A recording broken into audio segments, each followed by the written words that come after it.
رب سے دعا کرنا بھی ایک عبادت ہے، اور وہ عظیم اطاعت ہے جو مشکل سے حاصل ہوتی ہے۔ جو بندہ اچھی دعا کر سکتا ہے وہ نہ غمگین ہوگا نہ پریشان، کیونکہ خدا کی رسی کے علاوہ سب رسیاں ٹوٹ جائیں گی، اس کے دروازے کے علاوہ سب دروازے بند ہیں۔ وہ قریب ہے، سنتا ہے اور دیکھتا ہے، اور جب مصیبت زدہ اسے پکارتا ہے تو وہ سنتا ہے۔ جو مالک واحد قوی اور غنی ہے۔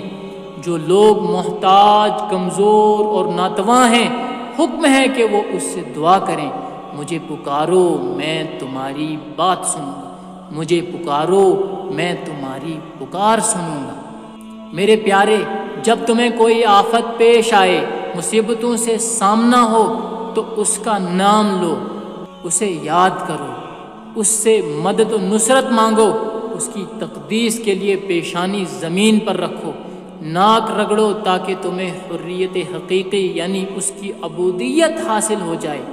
ہاتھ بڑھاؤ، ہتھیلیاں پھیلاؤ، زبان کھولو اور خوب خوب مانگو، اس کے در سے چمٹ جاؤ، اس کے لطف و کرم کے طالب بن جاؤ، اس کے نام کا ورد کرو، اس سے حسن ظن رکھو، اس کے لیے یکسو ہو جاؤ، سب سے کٹ کر اس سے جڑو تاکہ کامیاب و کامران ہو جاؤ۔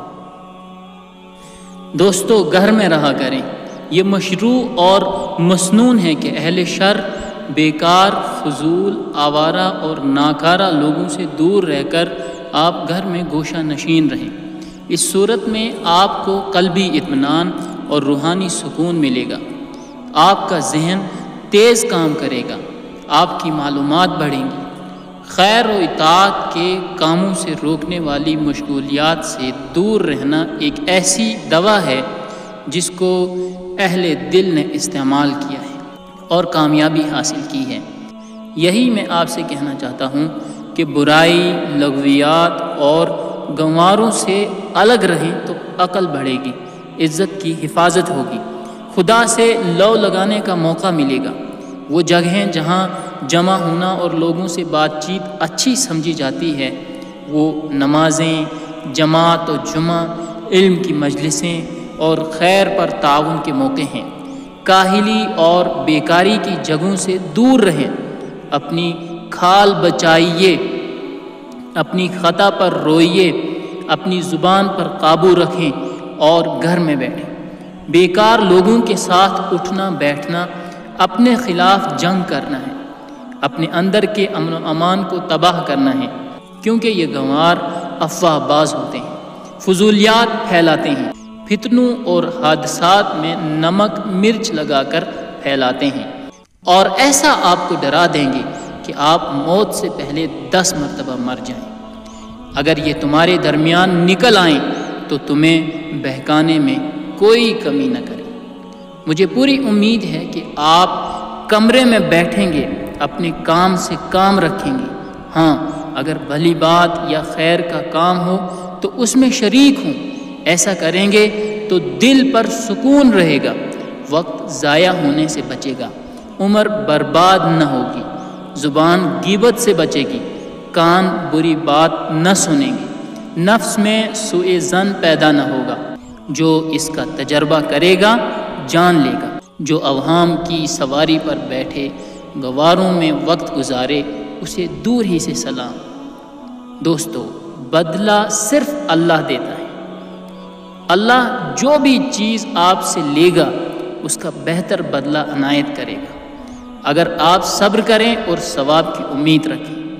جس شخص کی آنکھیں لے لی جائیں اور وہ صبر کرے، میں ان کے بدلے جنت دوں گا۔ دنیا والوں میں جس شخص کا دوست میں لے لوں پھر وہ صبر کرے اور ثواب کی امید رکھے تو میں اس کے بدلے جنت دوں گا۔ جو شخص بیٹے سے محروم ہو جائے اور صبر کرے تو اس کے لیے جنت میں بیت الحمد بنایا جاتا ہے۔ اس پر مزید قیاس کر لیجیے۔ لہٰذا کسی مصیبت پر افسوس نہ کریں، جس نے مصیبت مقدر کی ہے اس کے پاس جنت ہے، ثواب ہے اور اجر ہے۔ اللہ کے نیک صالح بندے جو مبتلا مصیبت ہوں ان سے جنت میں کہا جائے گا تم پر سلامتی ہو کہ تم نے صبر کیا، بس تمہیں کیا ہی بہتر ٹھکانہ ملا ہے۔ ہمیں چاہیے کہ مصیبت پر صبر کے اجر اور اس کے اچھے نتیجے کو دیکھیں۔ یہ وہ لوگ ہیں جن پر ان کے رب کی رحمتیں ہیں اور یہی ہدایت یافتہ ہے۔ مصیبت زدوں اور آفت کے ماروں کو خوشخبری ہو، دنیا کی عمر بہت کم ہے، اس کا خزانہ حقیر ہے، آخرت بہتر اور بقا کا گھر ہے۔ جسے یہاں مصیبت کا سامنا ہوا اسے وہاں بدلہ دیا جائے گا، جو یہاں تھکے گا وہ وہاں آرام پائے گا۔ رہے وہ جو دنیا سے چمٹے ہوئے ہیں، اس کے عاشق ہیں، انہیں دنیاوی عیش و آرام کا چھوٹ جانا بڑا شاق گزرتا ہے، کیونکہ وہ بس دنیا کے طلبگار ہیں، اس لیے مصیبت انہیں بڑی لگتی ہے۔ یہ مصائب سے سخت مضطرب ہوتے ہیں، وہ صرف اپنے پیروں کو دیکھتے ہیں جہاں بس دنیائے فانی ہی دکھائی دیتی ہے۔ اے مصیبت زدوں، جو بھی تم سے کھویا گیا ہے تم فائدے میں ہو، تمہارے پاس اللہ کا وہ پیغام ہے جس کا لفظ لفظ لطف و کرم، محبت، ثواب اور حسن انتخاب ہے۔ اس لیے مصیبت زدہ کو نتیجے پر نظر رکھنی چاہیے۔ ان کے بیچ ایک دیوار اٹھا دی گئی ہے جس میں ایک دروازہ ہے، اس کا اندرون رحمت ہے اور ظاہر کی طرف عذاب ہے۔ قرآن پاک۔ اللہ کے پاس جو ہے وہ بہتر، باقی رہنے والا، بڑا اور خوشگوار ہے۔ دوستو، ایمان ہی اصل زندگی ہے۔ اصل اور واقعی بدنصیب وہ ہے جو نور ایمان سے محروم ہیں، جن کے پاس یقین کی دولت نہیں، وہ ہمیشہ نامرادی، ذلت اور غیظ و غضب کا شکار رہتے ہیں۔ قرآن میں ارشاد فرمایا، جو میرے ذکر سے اعراض کرتے ہیں ان کے لیے تنگ زندگی ہے۔ اللہ رب العالمین پر ایمان لانا ہی نفس کا تزکیہ و تطہیر ہے۔ یہ غم، مایوسی اور حزن و ملال کو دور کرتا ہے۔ ایمان کے بغیر زندگی میں کوئی واقعی مزہ ہوتا ہی نہیں۔ ملحدین جو ایمان سے محروم ہیں، انہیں اپنے بوجھ، تاریکیوں اور بیڑیوں سے نجات پانے کے لیے کوئی راہ نظر نہیں آتی۔ بغیر ایمان کی زندگی بدبختی کی زندگی ہے۔ اللہ کے نظام کے باغیوں پر ابدی لعنت ہوتی ہے۔ ہم ان کے دلوں اور نگاہوں کو پلٹ دیں گے جیسے وہ پہلی بار ایمان نہیں لائے، ہم انہیں سرکشی میں اوندا چھوڑ دیں گے۔ آج لمبے زمانوں اور صدیوں کے شاق تجربے کے بعد عقل اس نتیجے پر پہنچ چکی ہے کہ بت خرافات ہیں، کفر لعنت ہے، الحاد جھوٹ ہے، رسول سچے ہیں، ساری بادشاہت اور عزت اللہ کے ہاتھ میں ہے۔ وہی ہر چیز پر قادر ہے۔ جتنا آپ کا یہ ایمان قوی یا کمزور، گرم یا سرد ہوگا، اتنی ہی آپ کو خوش بختی، سکینت اور راحت حاصل ہوگی۔ جو بھی مومن مرد یا عورت نیک کام کرے گا، ہم اسے اچھی زندگی دیں گے اور ان کے عمل کا پورا پورا اچھا بدلہ دیں گے۔ قرآن پاک۔ یہ اچھی زندگی اس کے علاوہ اور کیا ہے کہ ان کے دلوں میں استقرار ہوگا، خدا کی محبت سے دل سرشار ہوں گے، ان کے ضمیر انحراف سے پاک ہوں گے، ان کے اعصاب حادثات کے وقت پرسکون ہوں گے، وہ قضا و قدر پر راضی ہوں گے، کیونکہ وہ اللہ کو رب، اسلام کو دین اور محمد صلی اللہ علیہ وسلم کو نبی و رسول مان چکے ہیں۔ دوستو، شہد لیجئے لیکن چھتا نہ توڑیے۔ نرمی جس چیز میں بھی ہوگی اسے زینت دے گی، جس چیز سے نکال لی جائے گی اس میں عیب پیدا ہوگا۔ گفتگو میں نرمی، چہرے پر مسکراہٹ، گفتگو کے وقت اچھی بات، یہ وہ بہترین اوصاف ہیں جو خوش نصیبوں کے حصے میں آتے ہیں۔ یہ مومنوں کی صفات ہیں۔ ان کی مثال ایسی ہے جیسے شہد کی مکھی پاک چیزیں کھا کر پاک چیز بناتی ہے، وہ پھول پر بیٹھتی ہے لیکن اسے توڑتی نہیں۔ نرمی سے اللہ تعالیٰ وہ چیز دے دیتا ہے جو سختی سے نہیں ملتی۔ نرم مزاج والوں کا لوگ استقبال کرتے ہیں، نگاہیں انہیں دیکھتی ہیں، دل مائل ہوتے ہیں، روحیں سلام کرتی ہیں۔ وجہ یہ ہے کہ ان کا مزاج گفتگو، لین دین، میل جول اور خرید و فروخت ہر جگہ انہیں محبوب بنا دیتا ہے۔ دوست بنانا ایک فن ہے۔ شرفاء اور اچھے لوگ اس سے اچھی طرح واقف ہوتے ہیں۔ اس قسم کے لوگوں کا اپنا اخلاقی دستور ہوتا ہے جو اس آیت پر مبنی ہے۔ برائی کا جواب بھلائی سے دو۔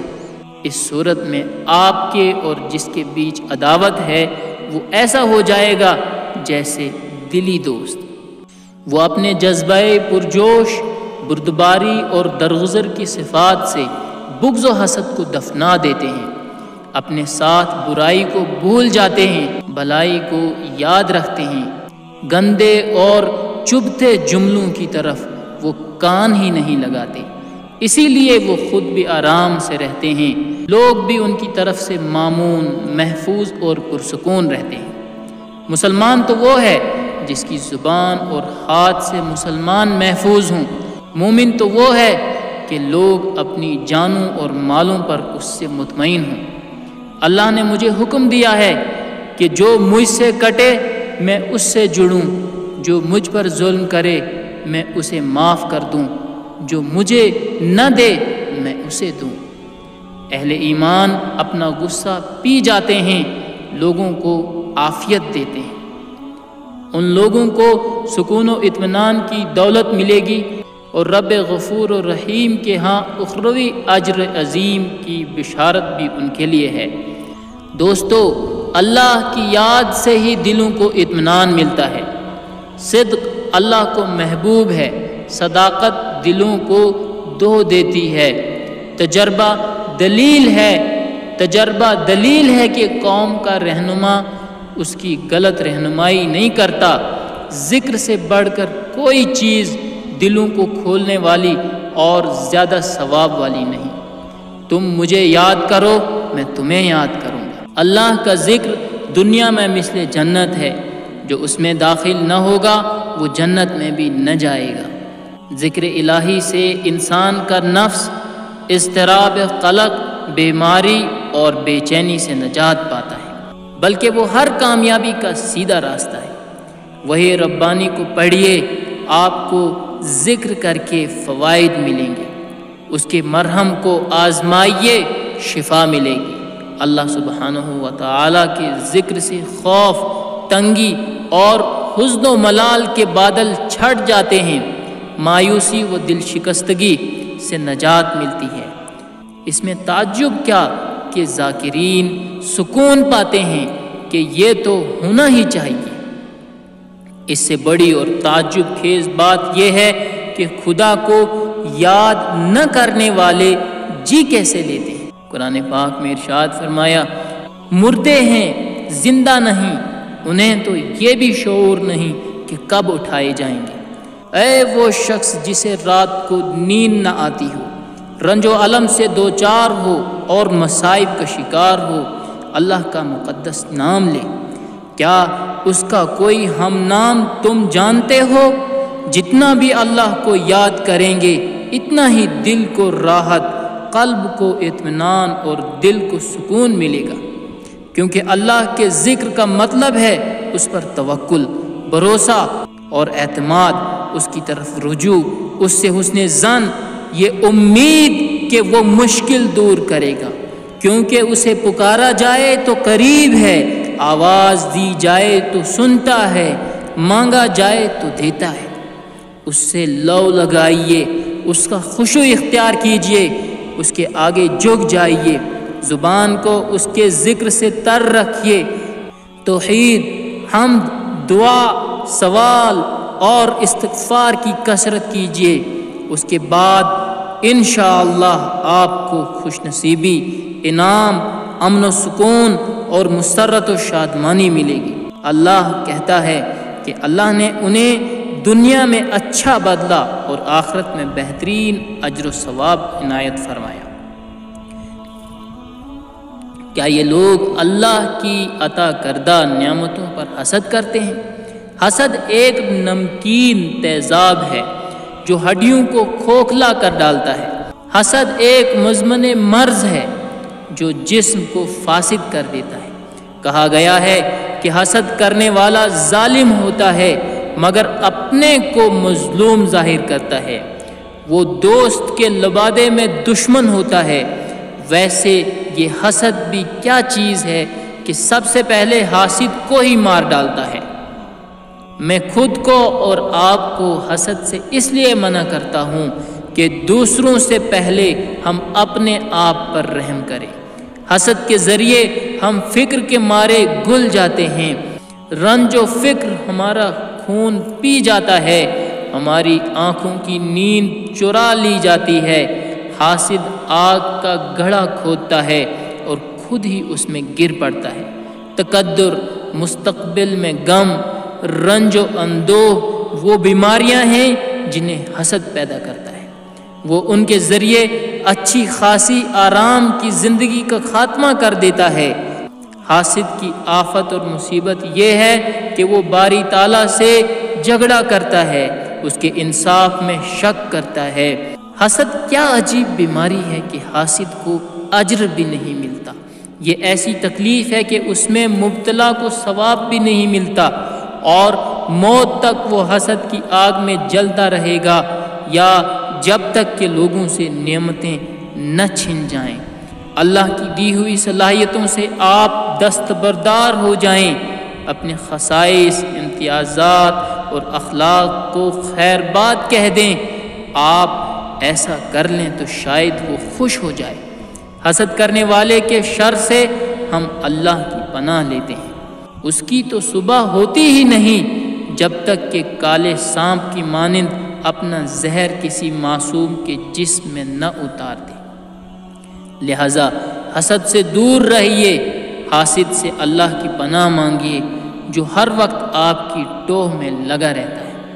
دوستو، زندگی جیسی ہے ویسی ہی قبول کریں۔ دنیا کی لذتوں میں کدورت آتی ہے، یہاں کے بوجھ بہت ہیں۔ دنیا کا چہرہ ترش روح ہے، یہ متلون مزاج ہے۔ یہاں آدمی مستقل حادثوں اور المیوں سے دوچار رہتا ہے۔ باپ ہو، بیوی ہو، دوست ہو یا ساتھی، گھر ہو یا دفتر، ہر جگہ کدورت پیدا ہوتی ہے اور آپ اکثر اوقات پریشان ہو جاتے ہیں۔ لہٰذا زندگی کی دھوپ چھاؤں میں گرمی کو ٹھنڈک سے بچائیے تاکہ آپ تلخیوں سے بچ جائیں۔ یہ مشیت کا فیصلہ ہے کہ یہاں گرم سرد اور خیر و شر دونوں ہیں، اچھائی ہو، برائی ہو، خوشی کے ساتھ غم بھی ہو۔ پوری خوشی اور خیر تو جنت میں اور پورا شر دوزخ میں ہوگا۔ حدیث میں آتا ہے دنیا ملعون ہے، اس کے اندر کی ہر چیز ملعون ہے سوائے اللہ کے ذکر کے اور اس کے متعلقات کے اور پڑھنے پڑھانے والوں کے۔ اس لیے حقائق کے ساتھ رہیے، خواب و خیال میں زندگی نہ گزاریے، آئیڈیلزم کے پیچھے نہ رہیے۔ دنیا جیسی ہے ویسے قبول کیجیے، اپنے آپ کو اس میں رہنے اور اس سے تعامل کا عادی بنائیے۔ یہاں کوئی مکمل دوست نہیں ہوتا، نہ کوئی بات پوری ہوتی ہے، کیونکہ کمال دنیا کی صفت ہے ہی نہیں۔ یہ نہ چاہیں کہ بیوی بہر طور آپ کی پسندیدہ ہو۔ حدیث میں ہے ایک مومن مرد مومن عورت کو برا نہ سمجھے کہ اگر اس کی کوئی عادت اسے بری لگے گی تو کوئی دوسرا پہلو اچھا لگے گا۔ لہذا ضروری ہے کہ ہم مصالحت کا رویہ اختیار کریں، ایک دوسرے کے قریب ہوں، معافی اور درگزر سے کام لیں، آسان کو لیں، مشکل کو چھوڑ دیں، اقدامات درست کریں اور بہت سے معاملات میں درگزر سے کام لیں۔ دوستو، مصیبت زدوں سے حوصلہ پائیے، دوستو، مصیبت زدوں سے حوصلہ پائیے، دائیں بائیں دیکھیے، دائیں بائیں دیکھیے، ہر طرف مصیبت زدہ دکھائی دیں گے۔ ہر گھر میں ہنگامہ برپا ہے، ہر رخسار پر آنسو ہیں، ہر وادی میں ماتم بپا ہے۔ کتنے المیے اور کتنی مصیبتیں ہیں، آپ دیکھیں گے کہ مصیبت زدہ آپ تنہا نہیں، بلکہ دوسروں کے مصائب کے مقابلے میں آپ کی مصیبت بہت کم ہے۔ کتنے ہی مریض ہیں جو سالہ سال سے بستر پر کروٹ بدلتے ہیں، درد سے کراہتے رہتے ہیں، شفا یاب نہیں ہوتے۔ کتنے جیلوں میں بند ہیں، سالوں سے انہوں نے سورج کی روشنی نہیں دیکھی، جیل کھانے کے علاوہ اور کچھ نہیں جانتے۔ کتنی عورتیں ہیں جن کے جگر کے ٹکڑے نوخیزی اور عنفوان شواب میں چھن گئے۔ کتنے ہیں جو پریشان ہیں، مقروض ہیں، مصیبت میں ہیں۔ آپ ان کے ذریعے تسلی حاصل کریں اور یقینی طور پر یہ جان لیں کہ دنیا مومن کے لیے قید خانہ ہے، غموں اور آفتوں کی جگہ ہے۔ یہاں صبح میں بھرے پڑے محل شام ہوتے ہوتے اوندے منہ گر جاتے ہیں۔ گھر کے سب لوگ جمع ہوتے ہیں، ان کی صحت ٹھیک ہوتی ہے، مال اور اولاد کی کثرت ہوتی ہے کہ اچانک موت، فقر و فاقہ، جدائی اور بیماریاں انہیں گھیر لیتی ہیں۔ قرآن پاک میں ہے، اور تمہارے لیے ظاہر ہو جاتا ہے کہ ہم نے ان کے ساتھ کیسے معاملہ کیا، اور ہم نے تمہارے لیے مثالیں بیان کر دی ہیں۔ تو آپ اپنے کو مصیبتوں کا سامنا کرنے کا ایسا عادی بنائیں جیسے اونٹ صحرا میں چلنے کا عادی ہو جاتا ہے۔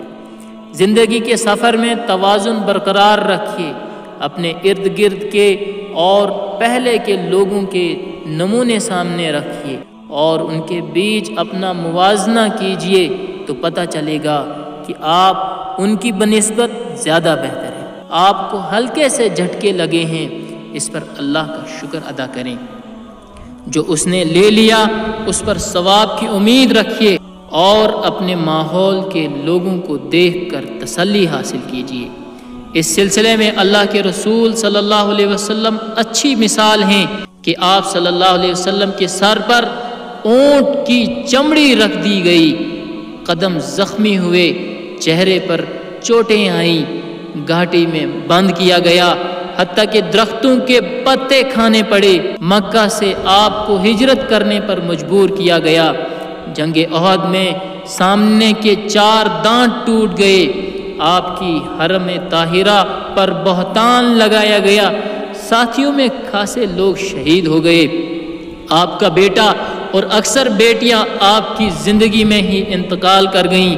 آپ صلی اللہ علیہ وسلم نے پیٹ پر بھوک کے مارے پتھر باندھے، آپ صلی اللہ علیہ وسلم پر ساحر، کاذب، کاہن، مجنون اور جھوٹے ہونے کے الزامات لگائے گئے جو جسمانی اذیتوں سے بھی بڑھ کر تھے، لیکن یہ اذیتیں تو پیش آتی ہی ہیں۔ اس سے پہلے حضرت زکریا علیہ السلام قتل کر دیے گئے، حضرت یحییٰ کو ذبح کر دیا گیا، حضرت موسیٰ کو ستایا گیا، حضرت ابراہیم کو آگ میں ڈالا گیا، صحابہ کرام بھی اسی راستے پر چلے، حضرت عمر خون میں نہلائے گئے، حضرت عثمان شہید کیے گئے، حضرت علی کو نیزہ مارا گیا، ائمہ و صالحین کو کوڑے لگائے گئے، جیل میں ڈالا گیا، سزائیں دی گئیں۔ کیا تم نے سمجھا ہے کہ تم جنت میں یوں ہی داخل کر دیے جاؤ گے؟ ابھی تو پہلے گزرے ہوں کی مثال بھی نہیں، جن کو تنگی و ترشی لاحق ہوئی، زلزلوں میں ڈالے گئے۔ دوستو، نماز نماز، اے ایمان والو، صبر اور نماز سے اللہ کی مدد چاہو۔ جب آپ پر خوف طاری ہو، غم گھیر لے، تفکرات محاصرہ کر لیں تو فوراً نماز کی طرف لپکیے، روح سرشار ہو جائے گی، دل کو اطمینان حاصل ہوگا۔ نماز انشاءاللہ غم و فکر اور حزن و ملال کے بادل چھانٹ دے گی۔ نبی کریم صلی اللہ علیہ وسلم کو جب کوئی اہم معاملہ پیش آتا تو فرماتے، اے بلال، ہمیں نماز کے ذریعے آرام پہنچاؤ۔ نماز آپ کی آنکھوں کی ٹھنڈک، خوش بختی اور شادمانی کا ذریعہ تھی۔ بہت سے لوگوں کے حالات میں نے پڑھے، جب بھی کوئی پریشانی ہوتی، آفتیں پڑتی تو وہ نماز کی طرف دوڑتے، نماز سے ان کے قوا لوٹ آتے، ارادہ و ہمت میں تازگی آ جاتی۔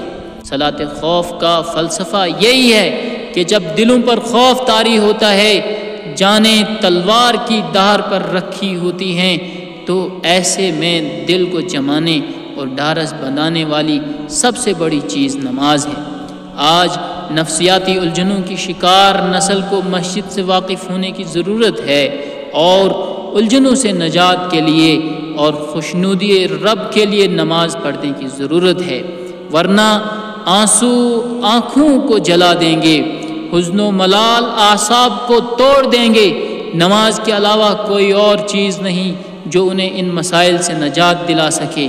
اگر ہم عقل سے سوچیں تو پتہ چلے کہ دن رات میں 5 وقت کی نمازیں بہت بڑی نعمت ہیں، یہ گناہوں کا کفارہ ہیں، اللہ کے ہاں درجات بلند کرنے کا ذریعہ ہیں، آلام و مشکلات کو کم کرنے کا سبب ہیں، یہ ہمارے امراض کی کامیاب دوا ہے، ضمیر کو یقین عطا کرتی ہے اور قلوب کو رضا بالقضاء سے بھرتی ہے۔ جو لوگ مسجد سے دور بھاگتے ہیں، نمازیں چھوڑتے ہیں، تو ان کی آفتیں کم نہیں ہوتی۔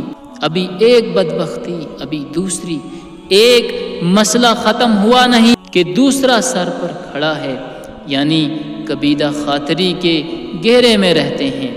تو بدبختی ہے ان کے لیے اور ان کے اعمال اکارت گئے۔ دوستو، اگر ایک خدا میرے لیے ہے تو وہی کافی ہے۔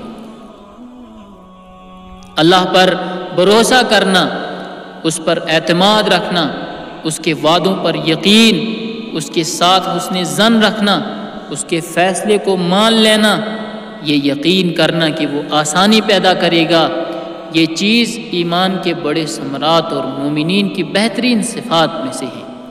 جب بندہ حسن عاقبت سے مطمئن ہو جاتا ہے اور اپنے معاملے میں اپنے رب پر بھروسہ کرتا ہے تو اللہ کی مدد، حمایت اور تائید و نصرت کا مستحق ہو جاتا ہے۔ حضرت ابراہیم علیہ السلام کو آگ میں ڈالا گیا تو فرمایا ہمیں اللہ کافی ہے جو بہترین سہارا ہے، چنانچہ اللہ نے آگ ان کے لیے گلزار بنا دی۔ نبی اکرم صلی اللہ علیہ وسلم اور صحابہ رضوان اللہ علیہم اجمعین کو کفار کے لشکروں سے ڈرایا گیا تو فرمایا ہمیں اللہ کافی ہے، وہ بہترین سہارا ہے، چنانچہ اللہ نے اپنی نعمت و فضل سے سرفراز فرمایا، انہیں تکلیف نہیں پہنچی، انہوں نے اللہ کی رضا حاصل کر لی اور اللہ بڑے فضل والا ہے۔ انسان اکیلا حادثات سے نہیں لڑ سکتا، نہ مصائب و مشکلات کا سامنا کر سکتا ہے، کیونکہ وہ فطری طور پر کمزور اور ناتواں پیدا کیا گیا ہے۔ ہاں، اگر وہ اپنے رب پر توکل کرے، اپنے معاملات اس کے سپرد کر دے تو سب کچھ کر سکتا ہے۔ اگر یہ نہ ہو تو اس عاجز و لاچار بندے کے کام کون سی تدبیر آئے گی جب اس پر مشکلات و مصائب آن پڑے۔ قرآن پاک میں ہے اور صرف اللہ پر توکل کرو اگر تم مومن ہو۔ جو لوگ اپنا بھلا چاہتے ہیں انہیں اللہ پر توکل کرنا چاہیے، اللہ پر بھروسہ کرنا چاہیے۔ جو قوی و غنی ہے، زبردست قوت والا ہے، وہی انہیں مشکلات و مسائل سے نکال سکتا ہے، اذیتوں سے بچا سکتا ہے۔ لہذا حسبنا اللہ و نعم الوکیل کو حرز جاں بنا لیجیے۔ اگر آپ کا مال کم ہو جائے، قرض بڑھ جائے، آمدنی کم ہو جائے، پکاریے حسبنا اللہ و نعم الوکیل۔ جب آپ کو کسی دشمن کا خوف ہو، کسی ظالم سے ڈر لگے، کسی افتاد سے گھبرا جائیں تو پکاریے حسبنا اللہ و نعم الوکیل، اور کفا بربک ہادیا و نصیرا، تمہارا رب کافی ہے نصرت و کارسازی کے اعتبار سے۔ قل سیروا فی الارض، سیر و تفریح، گھومنا پھرنا، اور سفر و سیاست سینے کو کھولتے اور رنج و علم کے بادلوں کو دور کر دیتے ہیں۔ خدا کی کتاب کائنات کو پڑھیے جو کھلی ہوئی ہے، آپ دیکھیں گے کہ قدرت کے بہت سے قلم صفحات وجود پر آیات جمال لکھ رہے ہیں۔ آپ دیکھیں گے کہ دلکش باغات، خوبصورت باغیچے اور بارونق پارک مہک رہے ہیں۔ گھر سے نکلیے، اپنے ارد گرد دیکھیے، پہاڑوں پر چڑھیے، وادیوں میں اتریے، درختوں پر چڑھیے، صاف ستھرے پانی میں ڈبکی لگائیے، یاسمین کی شاخوں پر ناک رکھیے، تب آپ پائیں گے کہ روح آزاد و سرشار ہو گئی ہے، جیسے پرندہ آزادی سے فضاؤں میں چہچہاتا پھرتا ہے۔ گھر سے نکلیے، آنکھوں سے کالا چشمہ ہٹائیے، پھر اللہ کا ذکر و تسبیح کرتے ہوئے اللہ کی زمین میں چلیے پھریے۔ اگر آپ خالی ہیں اور پھر بھی کمرے میں بند ہیں تو آپ خودکشی کے راستے میں ہیں۔ آپ کا کمرہ دنیا نہیں ہے، نہ آپ اکیلے تمام انسان ہیں۔ پھر آلام و تفکرات کے سامنے آپ کیوں سر جھکائیں؟ آنکھیں کھولیے، کانوں سے سنیے، دل کی آواز پر لبیک کہیے کہ کہا گیا ہے تم لوگ بوجھل ہو کر اور ہلکے ہو کر نکل پڑو۔ آئیے نہروں، تالابوں، پرندوں کے بیچ قرآن کی تلاوت کریں۔ پرندے جو محبت کے نغمے گا رہے ہیں اور پانی پہاڑوں سے اپنے نکلنے کی کہانی سنا رہا ہے۔ جو شخص نفسیاتی و روحانی طور پر بوجھل پن محسوس کر رہا ہو، ڈاکٹر و طبیب بتاتے ہیں کہ زمین میں چلنا پھرنا اور سفر کرنا اس کے لیے مسرت افزا اور صحت بخش ہے۔ لہٰذا آئیے سفر کریں، سعادت اور خوشی حاصل کریں، سوچیں اور تدبر کریں۔ یہ لوگ آسمانوں اور زمینوں کی بناوٹ میں غور کرتے ہیں اور پکار اٹھتے ہیں، اے ہمارے رب، تو نے اس کائنات کو یوں ہی نہیں پیدا کر دیا ہے۔ دوستو، صبر جمیل اختیار کریں۔ صبر و تحمل اولو العزم لوگوں کی صفت ہے۔ یہ لوگ کشادہ ظرفی، قوت ارادی اور غیرت و خودداری کے ذریعے آفات و مشکلات کا سامنا کرتے ہیں۔ اور اگر ہم یا آپ صبر نہ کریں نہ کریں تو کیا کر سکتے ہیں؟ کیا صبر کے علاوہ اور کچھ چارہ ہے؟ کیا اس کے علاوہ اور کوئی زیادہ راہ ہے؟ ایک بڑے آدمی کا قصہ ہے کہ وہ مصائب کی آماجگاہ اور المیوں حادثات کی فرودگاہ بنا ہوا تھا، لیکن اس نے صبر و توکل علی اللہ کی ڈھال اختیار کیے رکھی۔ بڑوں اور شرفاء کی بات یہی ہوتی ہے کہ وہ بلاؤں اور تکالیف کا مقابلہ کرتے اور حادثات کو دھول چٹا دیتے ہیں۔ حضرت ابوبکر صدیق رضی اللہ تعالیٰ عنہ کی بیماری میں لوگ ان کے پاس آئے اور کہا، کیا ہم آپ کے لیے طبیب کو بلائیں؟ فرمایا، طبیب تو دیکھ چکا ہے۔ کہنے لگے، اس نے کیا کہا؟ فرمایا، اس نے کہا کہ میں جو چاہوں کروں۔ دوستو، صبر اللہ کے واسطے ہونا چاہیے۔ صبر ایسا ہو کہ خلاصی کا یقین ہو، حسن انجام کی توقع ہو، اجر کی طلب ہو، یہ نیت ہو کہ گناہوں کا کفارہ ہو جائے۔ صبر کریں خواہ کیسی ہی شدید مشقتیں لاحق ہوں، چاہے سب راستے تاریک ہو جائیں، صبر ہوگا تو نصرت آئے گی۔ تکلیف کے ساتھ آسانی ہے، عسر کے ساتھ یسر ہے۔ دنیا کے بہت سے مشاہیر کے حالات میں نے پڑھے، ان کی شدت صبر اور قوت برداشت دیکھ کر میں حیران رہ گیا۔ مشکلات ان پر ایسی آتی تھیں جیسے سر پر اولے پڑ رہے ہوں، لیکن وہ صبر و عزیمت سے حق کی راہ میں جمے رہے، پہاڑوں کی طرح ثابت قدم رہے۔ چنانچہ کچھ ہی مدت بعد ان کے سامنے نئی صبح روشن تھی، فتح مل گئی، نصرت آ گئی۔ ان لوگوں نے صرف صبر ہی نہیں کیا بلکہ حادثات کا مقابلہ کیا اور مصائب کو چیلنج دیا تھا۔